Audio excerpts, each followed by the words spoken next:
Hey everyone, I wanted to go over the new and exciting news that we got from Monster Hunter Rise Sunbreak that's set to release onto the Nintendo Switch and on PC via Steam next summer.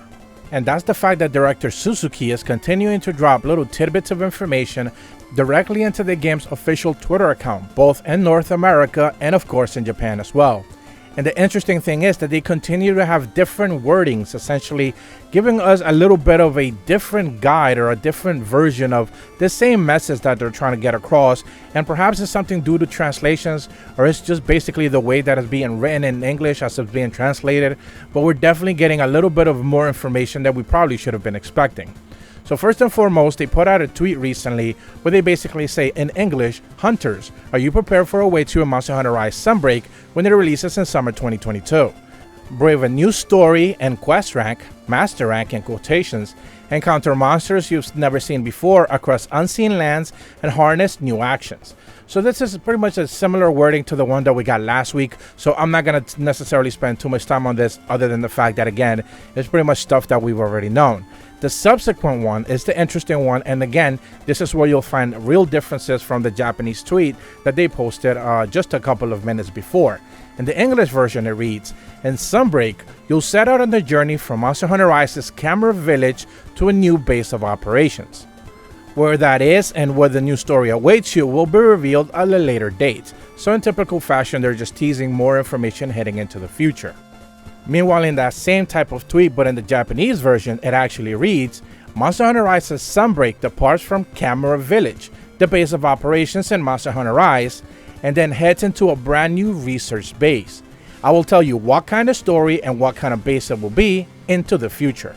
So what both of these tweets are pretty much confirming is a little bit of a Iceborne type of approach into Sunbreak. And this is probably not something that is going to be a huge surprise for a lot of people who are expecting a whole heck of a lot of changes when it comes to the way they approach the handling the expansion packs, pretty much their big additions to the game. But it is interesting that they're now confirming that obviously Kamura Village is still tied to the story. Obviously it is the base of operations from pretty much Monster Hunter Rise, but heading into a brand new area basically means that you're no longer tied to the same conceptual ideas that were tied to the village itself. Remember that the village in story sense is pretty much tied a lot to the rampage, right? The monsters come into the village every 50 or so years. That pretty much has nothing to do with Sunbreak going forward, because if a base of operations is going to be in another place, let's say a different area of the map, or maybe even an island itself, kind of like they did with Iceborne, where it's just a separate continent or offshore kind of a thing, pretty much they could just do whatever they want. They're no longer having to be tied to just even the base rampage mechanic, much less even the same ecology to begin with.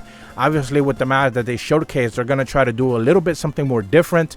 I think the Coral Springs, the new area, the darker version of the Coral Springs, I forget the official name of it. I think that was a precursor. I've talked about that before, but I think that area specifically is a little bit of a precursor as to what's to come. And when they showcase this new era with Malseno, I think they're pretty much going to just start to rely on something of like darker themes and try to shape up a little bit more of a menacing story, because even at the end of the day, the whole Rise story was pretty chipper at the end of the day. It wasn't necessarily all that damaging, other than the fact that the rampage is, you know, being a continual menace with Ibushi and Narwa.